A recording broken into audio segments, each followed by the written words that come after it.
দোস্ত অনেক বিপদে পড়ে তোর কাছে আইছি দোস্ত, একটু ভিতরে যে কথাটা বলি।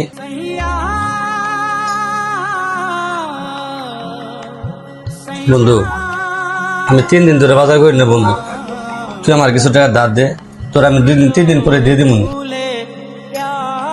আমার ঘরে চাউল নাই, বাচ্চাগুলো না খায় হয়েছে, একটু উপকারটা কর না বন্ধু। ধর বেটা, এর আগেও তোর অনেকবার সাহায্য করছি, তুই টাকা কি ফেরত দিছস? খাও নাই, বাসায় ভাত নাই, চাল নাই, টাকা পয়সা দিয়ে পারবো না, তুই জাগা।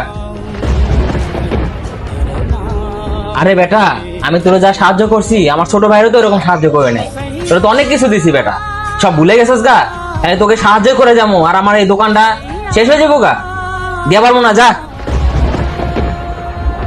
আচ্ছা ঠিক আছে দোস্ত। হ্যালো শরীফ, কি অবস্থা? শোন দোস্ত, ওই যে ফিরোজের বাসায় 1 বস্তা চাল আর কিছু বাজার করে দিয়াই তো, আর তোর কাছে 5000 টাকা থাকলে দিয়ে আইস, আমি আইল দোকানে এলে দিতাছি, ঠিক আছে? দোস্ত বেশি দেরি করিস না, 2-4-5 মিনিটের মধ্যে যা, ঠিক আছে? হ্যাঁ দোস্ত, হ্যাঁ। আর তুই জিনিসগুলো দিলে আমার কথা কবি না, তুই বাসায় কবি আর বউরে যে ফিরোজের দিয়া পাঠাইছে, ঠিক আছে? আচ্ছা আচ্ছা ঠিক আছে, তো আর্লি কর ভাই। আচ্ছা বন্ধু তুই যে আমার উপকারটা করছস বন্ধু, আমি কিন্তু বুঝে আলাইছি বন্ধু। বন্ধু তুই যে আমার খাওয়ানটি পাঠাইছ না, আমি কিন্তু বুঝে আলাইছি এই খাওয়ানটি তুই পাঠাইছ, আর এই খাওয়ানটি যদি তুই না পাঠাইতি আমার পোলাপানটি উপহার সত্য আজকে। বন্ধু তুই আমার যে উপকারটা করছস, তুই আমার বন্ধু না, তুই আমার ভাই।